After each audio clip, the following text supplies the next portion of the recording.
Hello दोस्तों, नमस्कार। स्वागत है एक बार फिर से आपके अपने प्रिय चैनल पर। दोस्तों, अभी की जो सबसे बड़ी खबर आ रही है, जहां पर एक एक खबर की तरफ आपको लेकर चलेंगे, लेकिन उससे पहले आपको आज के हेडलाइंस बता दें। जहां पर पहली बड़ी खबर में आपको बताने वाले हैं कि पीओके में लॉन्च पैड पर 250 आतंकी मौजूद है दोस्तों, जिसको लेकर अब फिर से एक बार भारत बॉर्डर पर तनाव बढ़ सकता है दोस्तों, और पाकिस्तान पर भारत करारा हमला कर सकता है। बताएंगे आपको पूरी खबर क्या है, साथ ही बताएंगे जहां भारतीय सेना की मार और विपक्षी दलों की हुंकार से घबराया जनरल बाजवा। इमरान खान से की है मुलाकात, बड़ी ही गर्मा गर्मी देखने को मिल रही है दोस्तों, और हालात बहुत ही बिगड़ते जा रहे हैं दोस्तों। बताएंगे ये भी पूरी खबर। उससे आगे बताएंगे आपको जहां नेपाल में राजनीतिक उठापटक से परेशान चाइना सुलह कराने अपने शीर्ष नेता को भेजा है। जी हाँ दोस्तों, क्या हुई आगे बातचीत, ये भी बताएंगे आपको। उससे आगे बताएंगे जहां हादसे का शिकार हुआ पाकिस्तान की सेना का हेलीकॉप्टर, आगे कैसे हालात रहे इनके,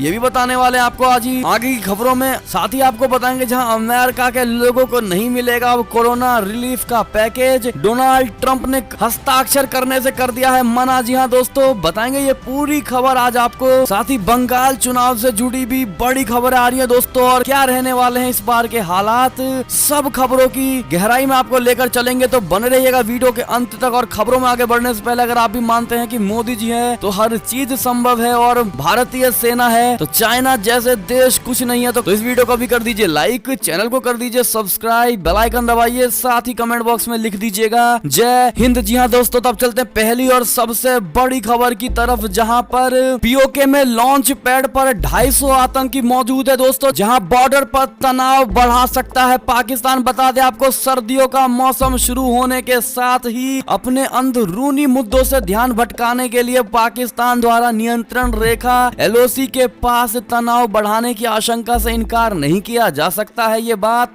सेना के एक शीर्ष कमांडर ने कही है। सेना की 15वीं कोर के मुखिया लेफ्टिनेंट जनरल बीएस राजू ने कहा है कि इस तरह की रिपोर्ट है कि पाकिस्तान के कब्जे वाले कश्मीर यानी पीओके में लॉन्च पैड पर 200 से 250 आतंकवादी मौजूद हैं, जो कभी भी घुसपैठ करने की फिराक में है। सामूहिक रूप से महत्वपूर्ण ये कोर नियंत्रण रेखा के आसपास निगरानी बनाए रखने और दूरवर्ती क्षेत्रों में आतंकवाद से निपटने के लिए जिम्मेदार है। सेना के शीर्ष कमांडर ने हाल में संपन्न जिला विकास परिषद चुनावों के बारे में भी बात की और कहा है कि वो खुश हैं कि चुनाव शांतिपूर्ण तरीके से हुए और लोग जम्मू कश्मीर में लोकतंत्र को और मजबूत करने की खातिर वोट देने के लिए निकले हैं। उन्होंने आगे ये भी कहा है कि अब निर्वाचित प्रतिनिधियों पर निर्भर करता है कि वे लोगों के लिए काम करें और लोग भी उनसे विकास करने के लिए कहें। नियंत्रण रेखा पर सर्दियों में कम ऊंचाई वाले इलाकों से घुसपैठ के बारे में उन्होंने कहा कि इस तरह की लगातार खबरें आ रही हैं कि पीओके में 200 से 250 आतंकवादी घुसपैठ की फिराक में हैं। उन्होंने आगे कहा कि वे घुसपैठ के लिए खराब मौसम का इस्तेमाल करने का प्रयास करेंगे, लेकिन सुरक्षा बल कश्मीर में एलओसी से सीधे घुसपैठ और पीर पंजाल के दक्षिण इलाकों से घुसपैठ पर नजर बनाए हुए हैं। एलओसी पर तैनाती पुख्ता है और कई स्तर पर निगरानी उपकरण लगे हुए हैं। ऐसे में दोस्तों आपको बता दें कि पाकिस्तान एक बार फिर भारत की तरफ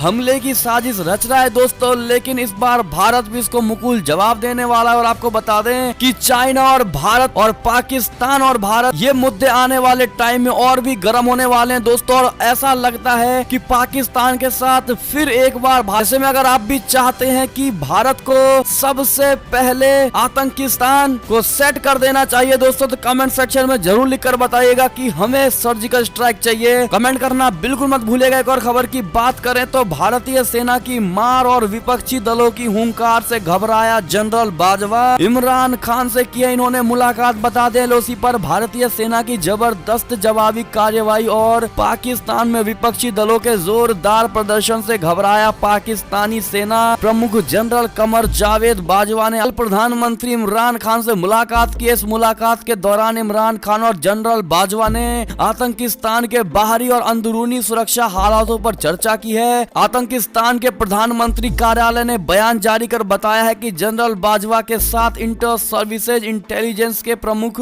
लेफ्टिनेंट जनरल फैयाज हामिद भी थे। उन्होंने आतंकिस्तान की सेना से जुड़े पेशेवर मामलों तथा अंदरूनी एवं बाहरी सुरक्षा हालातों पर चर्चा की है। वर्तमान में विपक्षी दलों के विरोध प्रदर्शन और बॉर्डर पर भारतीय सेना के जवाब से इमरान इमरान खान से भी डरे हुए हैं। जी हाँ दोस्तों, आपको बता दें इमरान खान के कार्यालय ने कहा है कि इस बैठक में ये संकल्प लिया गया है कि पूरे देश के सहयोग से किसी भी कीमत पर मातृभूमि की सुरक्षा सुनिश्चित की जाएगी। बैठक में बॉर्डर पर संघर्ष विराम उल्लंघन की कथित घटनाएं तथा नियंत्रण रेखा के पास अक्सर उकसावे वाले उपायों पर भी चर्चा की गई है। जी हाँ दोस्तों, ऐसे में इन खबरों से साफ जाहिर होता है दोस्तों कि भारत और पाकिस्तान के बीच गर्मा गर्मी तो आने वाले समय में पूरी तरह से तय है। अब आपकी क्या राय होने वाली है दोस्तों इस गर्मा गर्मी को लेकर, कमेंट करके जरूर बताइएगा। एक और खबर की बात करें तो नेपाल में राजनीतिक उठापटक से परेशान चाइना सुलह कराने अपने शीर्ष नेता को भेजा नेपाल में। जी हाँ दोस्तों, बता दें सत्तारूढ़ नेपाल कम्युनिस्ट पार्टी में बिखराव को देखते हुए सुलह कराने के इरादे से चाइना अपनी पार्टी के शीर्ष नेताओं को काठमांडू भेज रहा है। नेपाली कम्युनिस्ट पार्टी में उठापटक से परेशान चाइना इसे विभाजित होने से बचाने के अपने अंतिम प्रयास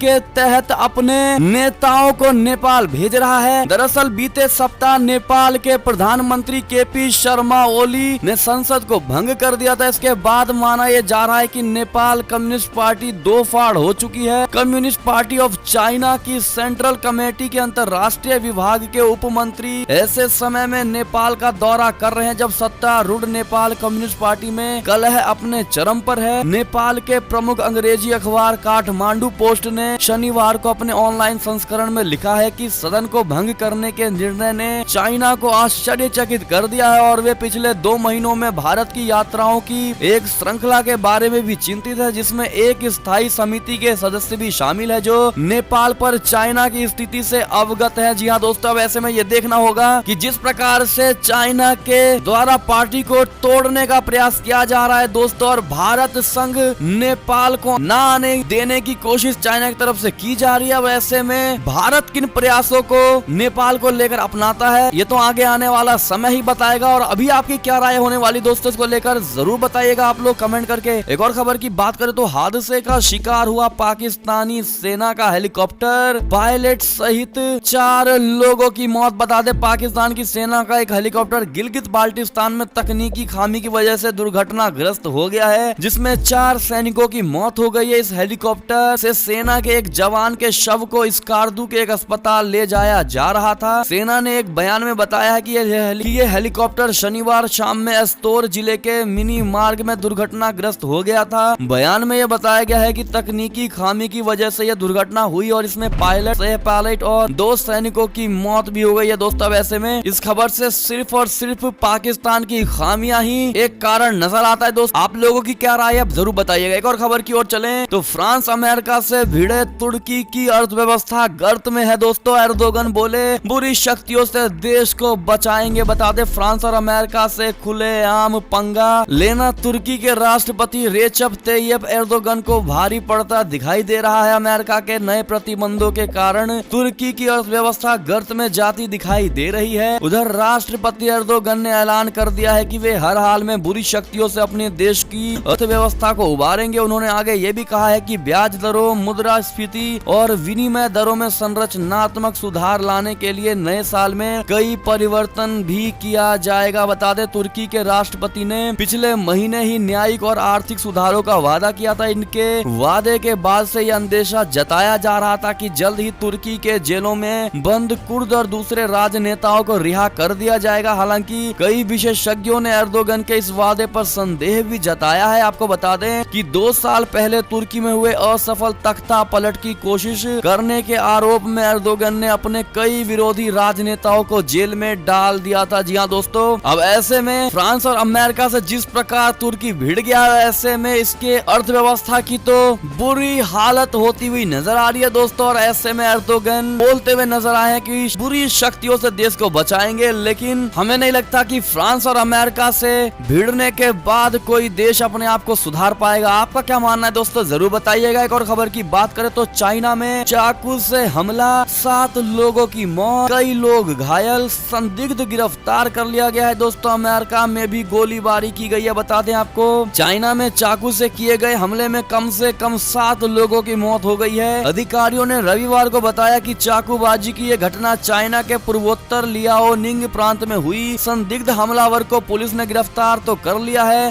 समाचार एजेंसी पीटीआई के मुताबिक कई युवान शहर में हुए इस हमले में 7 लोग घायल हो गए। घायलों में एक पुलिस अधिकारी भी शामिल था जो संदिग्ध की गिरफ्तारी में शामिल था। तो वहीं अमेरिका के इलिनॉय स्थित एक बॉलिंग एली में शनिवार रात को एक बंदूकधारी ने अंधाधुंध गोलीबारी कर 3 लोगों की जान ले ली। इस गोलीबारी में 3 अन्य घायल हो गए। रॉकफोर्ड पुलिस के प्रमुख डैन ओशिया ने एक संवाददाता सम्मेलन के दौरान बताया कि घटना के संबंध में एक व्यक्ति को हिरासत में ले लिया गया है। समाचार एपी की रिपोर्ट के मुताबिक पुलिस ने हिरासत में लिए गए व्यक्ति के बारे में जानकारी नहीं दी है। जी हाँ दोस्तों, ऐसे में एक और खबर की बात करें तो ईयू ने पाकिस्तान को दिया है तगड़ा झटका, जहां पीआईए के एयरलाइंस पर प्रतिबंध 3 महीने के लिए बढ़ा दिया गया है। दोस्तों सही सुना आपने, यूरोपीय यूनियन एविएशन सेफ्टी एजेंसी यानी EASA ने पाकिस्तान को तगड़ा झटका दिया है। पाकिस्तानी अधिकारियों की उम्मीदों के बावजूद पाकिस्तान इंटरनेशनल एयरलाइंस पर 3 महीने के लिए प्रतिबंध लगा दिया गया है। डॉन के मुताबिक शनिवार को EASA ने जानकारी दी है कि प्रतिबंध केवल नागरिक उड्डयन प्राधिकरण की एक सुरक्षा ऑडिट के बाद हटा लिया जाएगा। EASA ने जुलाई में सुरक्षा चिंताओं के कारण यूरोपीय संघ के सदस्य राज्यों में उड़ानों के संचालन के लिए PIA को निलंबित कर दिया था। शुक्रवार को पाकिस्तान के उड्डयन मंत्री गुलाम सरवर खान ने तक्षशिला में कहा था कि कमर्शियल पायलटों को लाइसेंस जारी करने की प्रक्रिया के बारे में EASA की ज्यादातर चिंताओं को संबोधित किया गया था और जल्द ही यूरोपीय देशों में PIA उड़ानों पर लगाए गए प्रतिबंध को हटा दिया जाएगा। हालांकि PIA के वरिष्ठ अधिकारी ने डॉन को पुष्टि की है कि वे एयरलाइन द्वारा किए गए अनुरोध के जवाब में PIA को निराशाजनक संदेश मिला है। उन्होंने आगे कहा कि राष्ट्रीय वाहक ने यूरोपीय एजेंसी से कहा था कि वो कई शर्तों को पूरा करने के बाद से यूरोपीय स्थलों से उड़ानों के संचालन के लिए अपनी अस्थायी अनुमति दे। जी हाँ दोस्तों, ऐसे में एक और खबर की अगर बात करें तो यूएस में लोगों को नहीं मिलेगा corona relief package, Donald Trump का हस्ताक्षर करने से इनकार क्यों? बता दें आपको, अमेरिका में फिलहाल लोगों को कोरोना राहत पैकेज नहीं मिलेगा दोस्तों, क्योंकि राष्ट्रपति डोनाल्ड ट्रंप ने पैकेज पर साइन करने से इनकार कर दिया है। उन्होंने इस पैकेज पर शनिवार को ही हस्ताक्षर करने वाले थे, लेकिन उन्होंने साइन करने से इनकार कर दिया। डोनाल्ड ट्रंप के हस्ताक्षर न होने से अब वहां की जनता को मिलने वाली 2,30,000 अमेरिकी डॉलर की सहायता राशि नहीं मिल सकेगी। इसका प्रस्ताव और प्रभाव वहां के 1 करोड़ से ज्यादा लोगों पर पड़ेगा। मौजूदा राष्ट्रपति डोनाल्ड ट्रंप का मानना है कि सहायता राशि लोगों के लिए बेहद कम है, इसलिए इसे बढ़ाया जाना चाहिए। आपको बता दें कि नए निर्वाचित राष्ट्रपति जो बाइडेन ने इस पैकेज पर हस्ताक्षर करने के लिए डोनाल्ड ट्रंप पर दबाव डाला है। उन्होंने चेतावनी दी है कि अगर इस पैकेज पर हस्ताक्षर नहीं हुए तो इसके गंभीर नतीजे होंगे। पैकेज पर हस्ताक्षर न होने से अब डोनाल्ड ट्रंप और जो बाइडेन खेमे के बीच टकराव की स्थिति बनती नजर आ रही है। दोस्तों इन दोनों खेमों में अमेरिकी राष्ट्रपति पद के चुनाव परिणामों को लेकर पहले से विवाद चला आ रहा है। राष्ट्रपति पद के चुनावों में जो बाइडेन की जीत को अब तक मौजूदा राष्ट्रपति और रिपब्लिकन पार्टी के उम्मीदवार रहे डोनाल्ड ट्रंप ने स्वीकार नहीं किया है। अब ऐसे में दोस्तों आप लोगों को किस राष्ट्रपति की बात सबसे सही लगी? जहां डोनाल्ड ट्रंप ने कहा है कि लोगों को मिलने वाली ये राशि कम है, पहले तो राशि को बढ़ाया जाना चाहिए तब मैं हस्ताक्षर करूंगा, और जो बाइडेन कहते हैं इस पर हस्ताक्षर कर देना चाहिए इतनी ही राशि पर। ऐसे में आप लोगों का क्या मानना है, कौन सही है, कमेंट करके जरूर बताइएगा। दोस्तों एक और खबर की ओर चलें तो राजनाथ सिंह ने कहा कि MSP जारी रहेगी, कोई माँ का लाल किसानों से उनकी जमीन नहीं छीन सकता। जी हाँ दोस्तों, रक्षा मंत्री राजनाथ सिंह ने आज बोला कि ये नए कृषि कानूनों पर विकास पर किसानों को गुमराह करने की कोशिश कामयाब नहीं होगी। हिमाचल प्रदेश में जयराम ठाकुर निध भाजपा सरकार के 3 वर्ष पूरे होने के मौके पर एक राज्य स्तरीय कार्यक्रम को संबोधित करते हुए उन्होंने बोला कि नए कृषि कानून किसानों की आय बढ़ाएंगे, किंतु कांग्रेस किसानों को पथ भ्रष्ट कर रही है। उन्होंने आगे बोला कि MSP चलती रहेगी, किसानों को भटकाया जा रहा है कि उनकी जमीन छीन ली जाएगी, परंतु ऐसा कुछ नहीं होने वाला।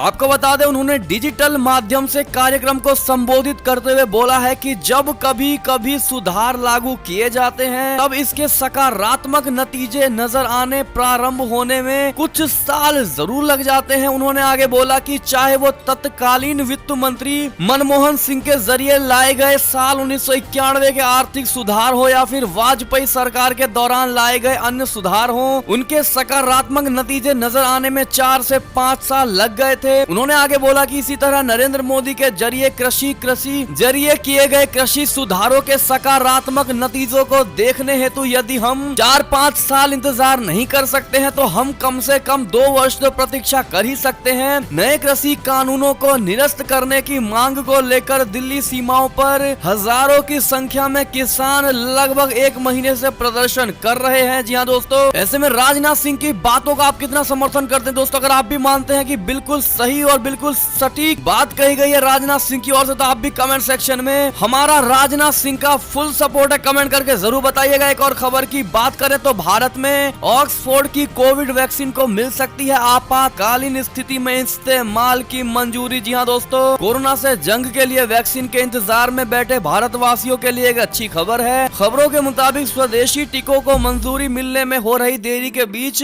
जल्द ही यूके के ऑक्सफोर्ड की बनाई वैक्सीन को भारत में आपातकालीन स्थिति में इस्तेमाल की मंजूरी दी जा सकती है। देश भर में कोरोना वायरस के लिए जनवरी से टीकाकरण अभियान शुरू करने की तैयारियां चल रही हैं। आधिकारिक सूत्रों के मुताबिक एक बार इस वैक्सीन को यूके के ड्रग रेगुलेटर ऑक्सफोर्ड से मंजूरी मिलने के बाद कोविड-19 की एक्सपर्ट कमेटी बैठक करेगी और इस टीके की सुरक्षा प्रतिरोधी क्षमता से जुड़े डेटा पर गहन विचार करेगी। सूत्रों ने बताया है कि भारत बायोटेक के कोविड-19 टीके कोवैक्सीन को आपातकालीन स्थिति में इस्तेमाल की मंजूरी देने में अभी समय लगेगा क्योंकि ये ट्रायल के तीसरे चरण में है। वहीं फाइजर ने भी इसकी अभी तक प्रेजेंटेशन नहीं दिया है। ऐसे में ऑक्सफोर्ड की कोविशील्ड को भारत में इस्तेमाल करने की मंजूरी दी जा सकती है। जी हाँ दोस्तों, एक और खबर की ओर चलें तो चीन ने दक्षिण चीन सागर में बढ़ाई अपनी सेना, तो खतरे से निपटने के लिए परमाणु बम बनाएगा अब ताइवान। बता दे, चीन की विस्तारवादी नीतियों के चलते